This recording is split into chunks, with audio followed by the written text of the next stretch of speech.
بسم اللہ الرحمن الرحیم۔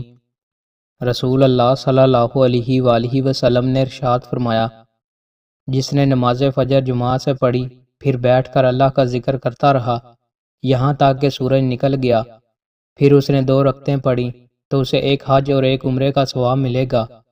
رسول اللہ صلی اللہ علیہ وآلہ وسلم نے فرمایا، پورا یعنی حج و عمرے کا پورا ثواب۔ رسول اللہ صلی اللہ علیہ وآلہ وسلم نے ارشاد فرمایا، قرآن اور روزہ قیامت کے دن بندے کی شفاعت کریں گے۔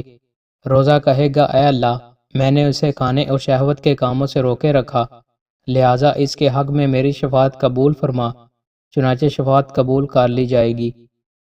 رسول اللہ صلی اللہ علیہ وآلہ وسلم نے ارشاد فرمایا، بیٹھ جاؤ، میں تمہیں نماز اور روزے کے متعلق بتاتا ہوں۔ اللہ نے مسافر سے آدھی نماز اور روزہ معاف فرما دیا ہے، اور دودھ پلانے والی اور حاملہ عورت سے بھی روزہ معاف کر دیا ہے۔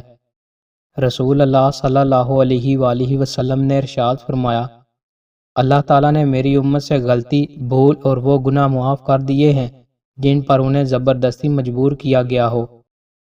رسول اللہ صلی اللہ علیہ وآلہ وسلم نے ارشاد فرمایا، نکاح کی رات کون سی نماز پڑھنے سے خیر و برکت آتی ہے؟ جب کوئی شخص نکاح کرے تو اسے چاہیے کہ شب خلوت 2 گانا ادا کرے، بیوی کو بھی حکم دے کہ وہ بھی اس کے ساتھ کھڑی ہو کر نماز پڑھے، اس لیے کہ پھر اللہ تعالیٰ اس گھر میں خیر و برکت رکھ دیں گے۔ دوستوں، مزید اچھی ویڈیوز کے لیے ہمارے چینل کو سبسکرائب لازمی کریں۔ بہت شکریہ۔